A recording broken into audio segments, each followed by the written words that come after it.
that's a discussion that we often talk about, is that how, if you're influenced by your parents, and then you're influenced by your friends, and then you're influenced by your teachers, if none of them are wealthy, where is it that you get the knowledge? That's the whole point of the podcast, right? Is to talk to Yeah. people and kind of get that window into those people with more success, for sure. And I think most folks have limited engagement with those types of people. And if they do have engagement, there's not a lot of advice, or there's not a lot of time provided. So that's the gap that I think we're trying to bridge here. And, having now the ability to interview a lot of very successful people, and creating a formula.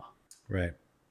We now give people the ability to learn a formula and apply that formula.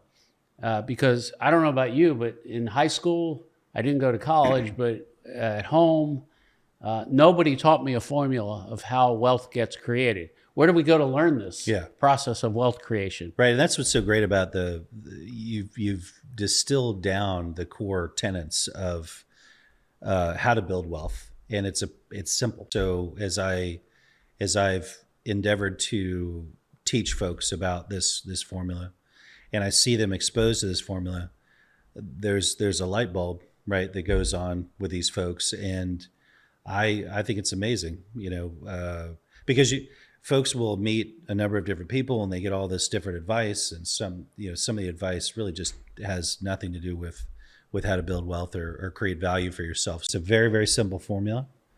And if you apply it, it works. And I don't know what else you could ask for, right? So, we've been able to distill down a formula that is real and works, and we've used, but we never had that opportunity to learn that formula when we were younger, right? So hopefully, for the folks listening, for the folks that are genuinely interested in bettering themselves and in creating wealth, this formula is the core of what you're going to follow. And I think the sooner you apply the principles, the better off you're going to be.